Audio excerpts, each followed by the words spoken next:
Hello সবাইকে, আসসালামু আলাইকুম। নতুন একটা ভিডিওতে সবাইকে স্বাগত।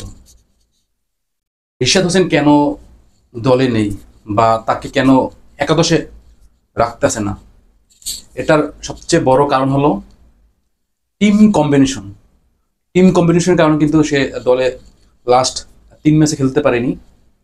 লাস্ট 3 ম্যাচে কিন্তু তার দল দুটো জয় পেয়েছে, একটা বৃষ্টি বিঘ্নিত কারণে কিন্তু ম্যাচ ড্র হয়েছে।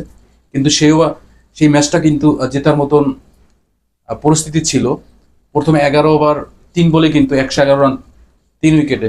আর সে জায়গায় আরও 100 হবে মোটামুটি শেষের দিকে, সেটা ধরে নিতেই পারি।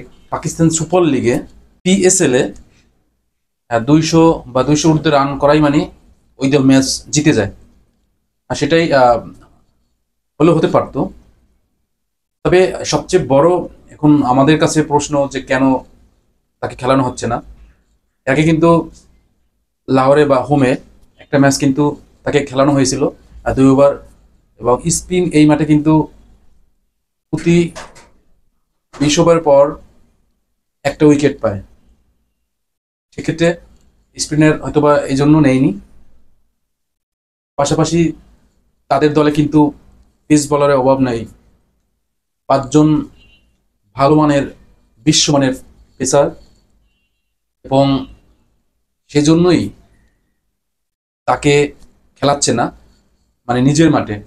কিন্তু ওয়ে মাঠে যেটা, সেটা কিন্তু তাকে অলরেডি 4টা ম্যাচ টোটাল খেলিয়েছে, কিন্তু তার ভিতরে 3টে ম্যাচ কিন্তু ওয়ে ম্যাচ খেলিয়েছে।